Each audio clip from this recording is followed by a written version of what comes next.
بچاتے ہیں اور اس کے بعد پھر ان کی آبرو سے کھیل لیتے ہیں۔ یاد رکھنا زندگی میں آبرو ایک مرتبہ ملتی ہے، عصمت ایک مرتبہ ملتی ہے، حیا ایک کا زیور ایک مرتبہ ملتا ہے، اور یہ دنیا میں بھی پہلی اور آخری بار آئے ہو۔ اے قوم کی مقدس شہزادیوں، میں اپنی جوان بچیوں سے مخاطب ہوں اور حفظ تقدم کے تحت، ویکسین کے تحت میں آپ کو یہ ڈوز دینا چاہ رہا ہوں۔ یقیناً آپ ایسی نہیں ہو، آپ بہت مقدس ہو، لیکن زندگی کے کسی موڑ پر اگر کوئی محبت کا جھانسا دے کر، اگر کوئی نکاح کا جھانسا دے کر، اگر کوئی موبائل زیورات اور لباس کا جھانسا دے کر تمہاری آبرو کا سودا کرنا چاہے تو غربت میں فاقہ کشی میں مر جانا پسند کرنا، مگر آبرو کا سودا مت کرنا۔ اور یاد رکھنا اگر کوئی ظالم شادی اور نکاح کا جو ہے وہ جھانسا دے کر تمہاری آبرو سے کھیلنے کی کوشش کرے تو یاد رکھو تم اللہ رب العزت کا کلمہ پڑھتی ہو، تم قاسم نعمت کا کلمہ پڑھتی ہو۔ وہ رسول جو پتھروں کی قسمت بدل سکتے ہیں، وہ رسول ہماری قسمت نہیں بدل سکتے۔ اس لیے اپنے نبی کا دامن پکڑی رہو، اپنے نبی پہ اعتماد کرو، اپنے خدا پہ اعتماد کرو۔ لوگ کہتے ہیں فلاں کی قسمت میں پتھر پڑ گئے، میں نے کہا قسمت میں پتھر پڑ جائے تو آدمی ناکام ہوتا ہے، میرا نبی تو پتھروں کی بھی قسمت بدل دیتے ہیں۔ اللہ اکبر! جو احد کو جنت کی بشارت دے دے یہ وہ میرا نبی ہے، جو ابو جہل کی مٹھی میں کنکریوں کو کلمے کا شعور عطا کر دے وہ میرا نبی ہے، جن کو پتھر درود و سلام پڑھ کے قابل عنوان بن جائے وہ میرا نبی ہے۔ میرے امام کہتے ہیں ان پر سلام جن کو حجر تک کرے سلام، ان پر درود جن کو تہجد شجر کی ہے، میرا نبی وہ نبی ہے۔ مجھے بتاؤ مقام ابراہیم والا پتھر آخر قسمت والا بنا کیسے؟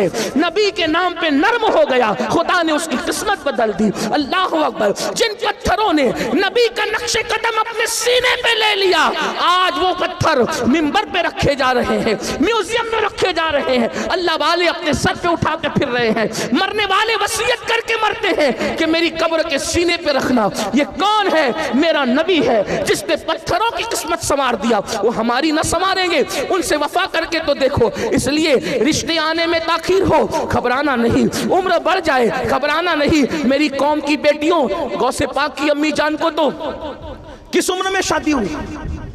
غوث پاک کی امی جان 60 سال کی عمر کے قریب پہنچتے پہنچتے ان کا نکاح ہوا۔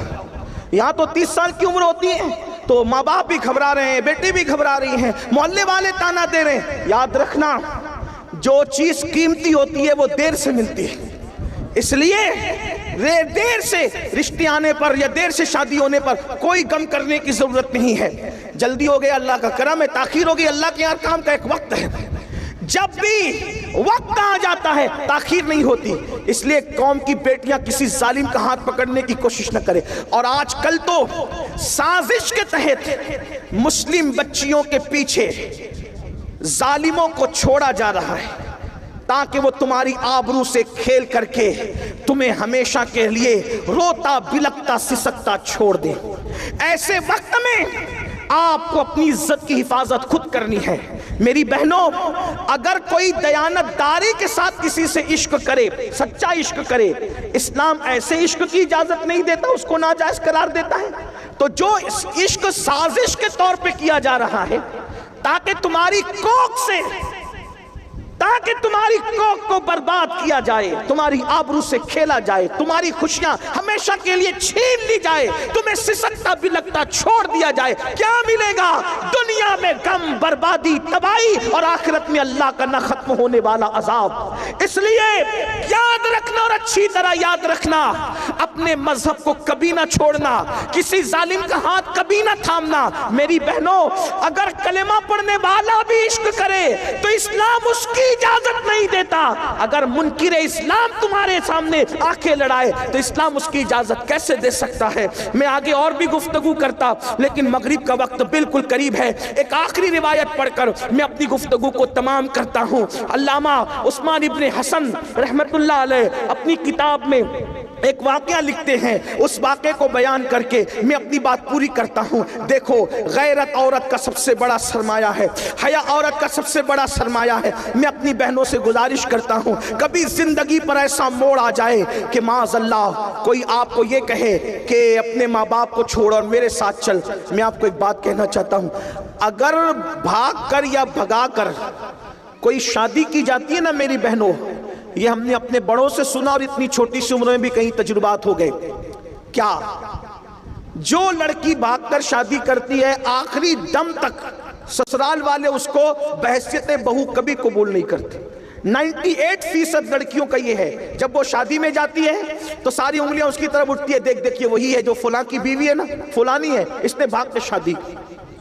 کبھی اس کو عزت کے ساتھ ایکسپٹ نہیں کیا جاتا، اس کو جھگڑے میں تانے ملتے ہیں۔ دو لمحے کی خوشی کے لیے ہمیشہ کی ذلت کیوں مول لیں؟ اللہ نے درخت کے پتوں کو بھی بغیر جوڑ کے پیدا نہیں کیا ہے۔ میری بہنوں مسلمان ہو تو سن لو، اللہ نے درختوں کے پتوں کو بھی بغیر جوڑے کے پیدا نہیں کیا، اللہ نے ستاروں کو بھی بغیر جوڑے کے پیدا نہیں کیا، سر کے بال بھی بغیر جوڑے کے نہیں ہیں، داڑھی کے بال بھی بغیر جوڑے کے نہیں ہیں، جسم کے بال بھی بغیر جوڑے کے نہیں ہیں، چونٹیاں اور کیڑے مکوڑے بھی بغیر جوڑے کے نہیں ہیں۔ جس اللہ نے جانوروں کو بغیر جوڑے کے پیدا نہیں کیا، جس اللہ نے پھول پتیوں کو بغیر جوڑے کے پیدا نہیں کیا، اس اللہ نے کیا تمہیں بغیر جوڑے کے پیدا کیا؟ انتظار کرو اللہ کے فیصلے کا، وقت آنے کا انتظار کرو، شرافت کے ساتھ زندگی گزارو۔ اور ایک بات آپ سے کہوں، یاد رکھنا اور اچھی طرح یاد رکھنا، اچھا رشتہ بھی اللہ سے ڈرنے کی بنیاد پہ آتا ہے۔ آج کل لڑکیاں گندی فلم بھی دیکھیں، فیس بک بھی چلائیں، یوٹیوب بھی چلائیں، اور پھر کہیں مولانا تعویذ دو تاکہ اچھا رشتہ ہے۔ مولانا کا تعویذ سر آنکھوں پر، تمہارا تقوی اور پرہیزگاری جو کام کرے گا، اتنا بڑا کام کسی کا تعویذ نہیں کر سکتا۔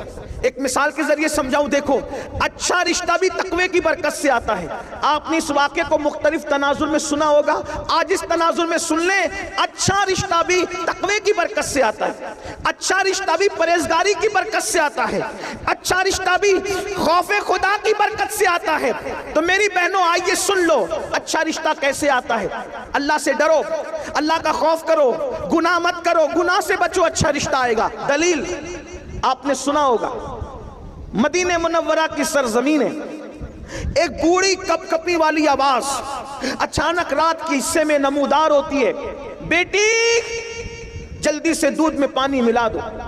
اچانک ایک جوان آواز اس کا جواب بن کر کے ٹکراتی ہے، امی، امیر المومنین نے منع کیا ہے دودھ میں پانی ملا کر بیچنے سے، اس کی اسلام اجازت نہیں دیتا۔ پھر بوڑھی کپ کپی آواز ٹکراتی ہے، بیٹی مسلمانوں کا امیر تو سو رہا ہوگا عمر ابن خطاب، وہ کہاں دیکھ رہا ہے؟ پھر بیٹی کی طرف سے جواب جاتا ہے، امی مسلمانوں کا امیر عمر نہیں دیکھ رہا ہے، لیکن ہم سب کا خدا اللہ تو دیکھ رہا ہے۔ تقوی دیکھو، پرہیزگاری دیکھو، خدا کا کرنا۔ اس وقت امیر المومنین مدینے کی گلیوں میں رعایا کے حال اور مزاج پرسی کے لیے گھوم رہے تھے۔ جب یہ کان میں آواز ٹکرائی، سوچا کوئی اتنی بھی پرہیزگار لڑکی ہے مدینہ منورہ میں؟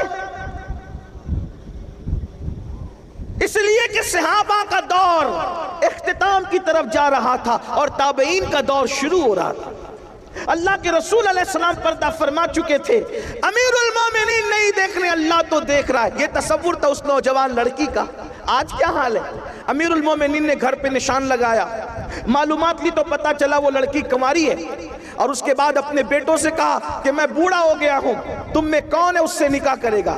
دیکھو اس کا رشتہ اس کی ماں نے نہیں بھیجا، اس لڑکی کو ڈھونڈنا نہیں پڑا، اللہ دیکھ رہا۔ اس تصور نے اس کو بہو کس کی بنایا؟ توجہ کریں، کتنے بڑے گھر کی بہو بن گئی، اللہ اکبر۔ سینکڑوں مربع میل پر حکومت کرنے والے امیر المومنین، فاروق اعظم کی بہو بننے کا شرف اس کو حاصل ہوا۔ بیٹوں سے کہا کون تم میں سے نکاح کرے گا؟ ایک بیٹے نے ذمہ داری لیا، پتہ ہے صرف وہ بہو نہیں بنی امیر المومنین کی، بلکہ اس خاتون کو قیامت تک یاد رکھا جائے گا۔ فاروق اعظم کی بہو بنی، اس سے بیٹی پیدا ہوئی، اور اس بیٹی سے جو بیٹا پیدا ہوا وہ